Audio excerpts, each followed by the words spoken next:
भैया यार गाड़ी दे दे तू। कहाँ जाइए यार? अरे काम रहा यार रहने। यार भाई देखो पेट्रोल बहुत महंगा होगा यार, गाड़ी हम दे ना पोबा यार, साइकिल ले जाओ तो ले जाओ। अरे दे दे तू गाड़ी वो। यार तुम चलाओ तो नहीं पोतू गाड़ी यार, साइकिल लेके जाओ। चला ठीक है साइकिल देखा तो टंकी में कितनी भीड़ लागे, पेट्रोल नहीं मिल रहा है। भीड़ तो लाग है।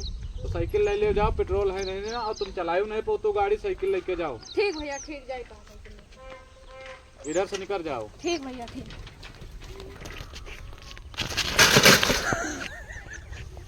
इतने तेज चुतरे में हमें लाग गवा, अब लागत है का मूड़न पर लाद के लेके जाए पर सारे के हैंडलिया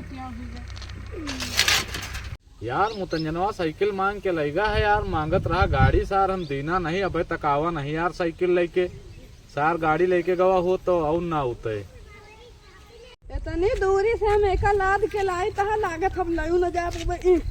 अरे अरे यार भैया तहाँ साइकिल हमसे टूट गए, गिर पड़े हम। साइकिल तोड़ गए? हाँ हमें लाग गवा सब कहो। यार तुम यही करे का मांग के ले गए हो साइकिल तोड़े खातिर? हम साइकिल मांग के लेके गए हम, तोरक जिम्मेदारी नहीं ले रहे, टूट जाए बनवा देवे। ठीक तोड़े जिम्मेदारी दोबारा दिखा ना पड़े हो। हाँ ठीक है।